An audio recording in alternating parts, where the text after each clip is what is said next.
여러분 반갑습니다. 요한계시록 네 번째 묵상, 오늘 같이 보실 하나님의 말씀은 계시록 1장 7절입니다. 볼지어다 그가 구름을 타고 오시리라.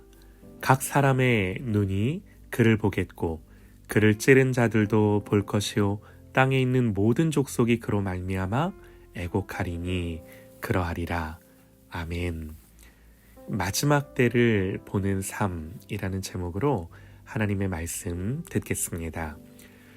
요한은 고난 가운데 있는 소아시아의 7 교회의 성도들에게 은혜와 평강을 전하면서 그 은혜와 평강은 오직 삼위일체 하나님으로부터 오는 것임을 언급을 하는데요. 은혜와 평강이 어떻게 오는가?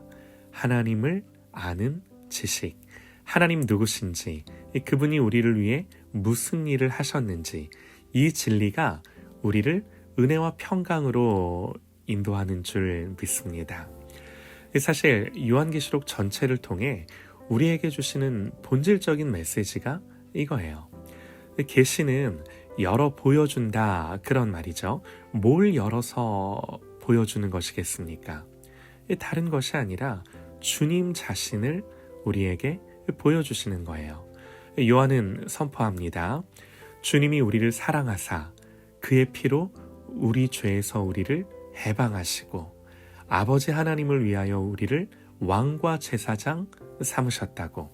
그래서 그분께만 영광과 능력이 세세토록 있을 거라고. 요한은 이런 감격으로 하나님께 찬송을 드린 뒤에 다시 한번 이제 오늘 말씀에서 강조를 하는데요. 이어서 오늘 본문은 볼지어다 그럽니다. 주목하라는 거죠. 뭘 주목하라는 건가요? 볼지어다 그가 구름을 타고 오시리라. 주님이 다시 오신다는 거예요. 너무나 중요한 사실이죠. 세상의 모든 역사의 결론, 모든 인생의 최종 결론, 주님이 다시 오시는 것이에요. 사랑하는 여러분, 우리는 이 분명한 사실 앞에서 오늘을 사는 줄 믿습니다. 우리는요, 1년, 3년, 5년을 내다보며 사는 것이 아니라 영원을 바라보며 영원한 관점에서 지금을 사는 거예요. 그렇다면 우리의 삶의 내용은 이 기준에서 결정돼야 하는 거죠.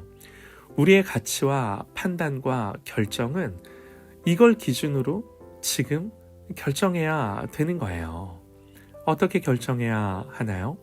이때 어떤 일이 일어날지를 보면 됩니다. 각 사람의 눈이 그를 보겠고 그를 찌른 자들도 볼 것이요 땅에 있는 모든 족속이 그로 말미암아 애곡하리니 그러하리라. 이 마태복음 24장 30절을 보면요, 주님이 말씀하세요. 그때에 인자의 징조가 하늘에서 보이겠고 그때의 땅의 모든 족속들이 통곡하며 그들이 인자가 구름을 타고 능력과 큰 영광으로 오는 것을 보리라. 예수님이 직접 하신 말씀이세요. 예수님 다시 오실 때 모든 사람이 보게 될 것입니다. 여러분, 우리 주님이 영으로 오시는 것이 아닙니다. 믿는 사람들만 보게 되는 것이 아닙니다. 믿든지 믿지 않든지, 그가 어떤 인생을 살았든지 아무 상관없이 모든 사람이 주님의 재림을 볼 것입니다. 그런데 이때 안타깝게도 애통하는 일이 일어난대요. 많은 이들이 그로 말미암아 애곡할 거라고 말씀을 합니다. 왜요? 그들이 바로 주님을 찌른 자들이기 때문에. 여러분, 예수님을 찔렀다는 건요, 단지 예수님을 십자가에 못 박았던 로마 군인들만을 가리켜 하는 말이 아니죠. 예수님에게 무관심했고 예수님을 무시했고 복음을 거부하는, 예수님을 믿지 않는 모든 태도와 행위를 가리키는 거예요. 하나님의 은혜를 알지만 그 은혜를 가벼이 여기고 살아가는 것까지도 모두 포함합니다. 그렇다면 여기서 애곡한다는데, 이 애곡하는 데는 2가지 이유가 있을 거예요. 먼저는 회개와 눈물의 애곡일 수 있겠죠. 그러나 또 하나는 하나님의 무서운 심판을 받게 될 자들이 흘리는 눈물과 애곡입니다.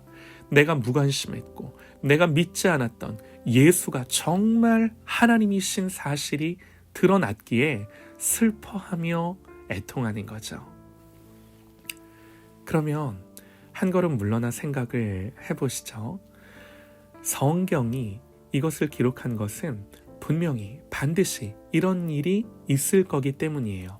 그러나 이런 일이 있을 거라는 걸 오늘 우리에게 알려주는 그 궁극적인 의도는 뭔가요?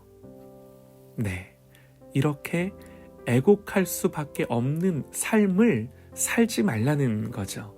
주님이 오실 때 이렇게 슬퍼하며 애통할 텐데, 그러니 지금 너희는 이런 삶을 살지 말라는 거예요.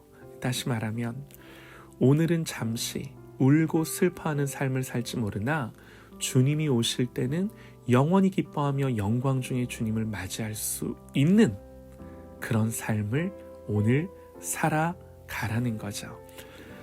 사랑하는 여러분, 마지막에 웃을 수 있어야 합니다. 이걸 위해 이 땅을 살면서 지금은 울 수도 있고 슬퍼할 수도 있습니다. 주님이 오실 때 세상 모든 사람들이 주님이 오시는 것을 볼 것이고 반응할 것입니다. 이때요, 애곡하는 일이 반드시 있습니다. 이 사실을 알고 오늘 어떻게 살아야 하는지를 결정할 수 있는 이게 지혜예요. 그래서 요한은 이 예언의 말씀을 읽는 자와 듣는 자와 그 가운데 기록한 것을 지키는 자는 어떻다고요? 복이 있나니. 사랑하는 여러분, 이 복된 그런 우리 모두가 되시기를, 이 복된 자로 오늘을 살아가는 저와 여러분 되시기를 간절히 소망합니다.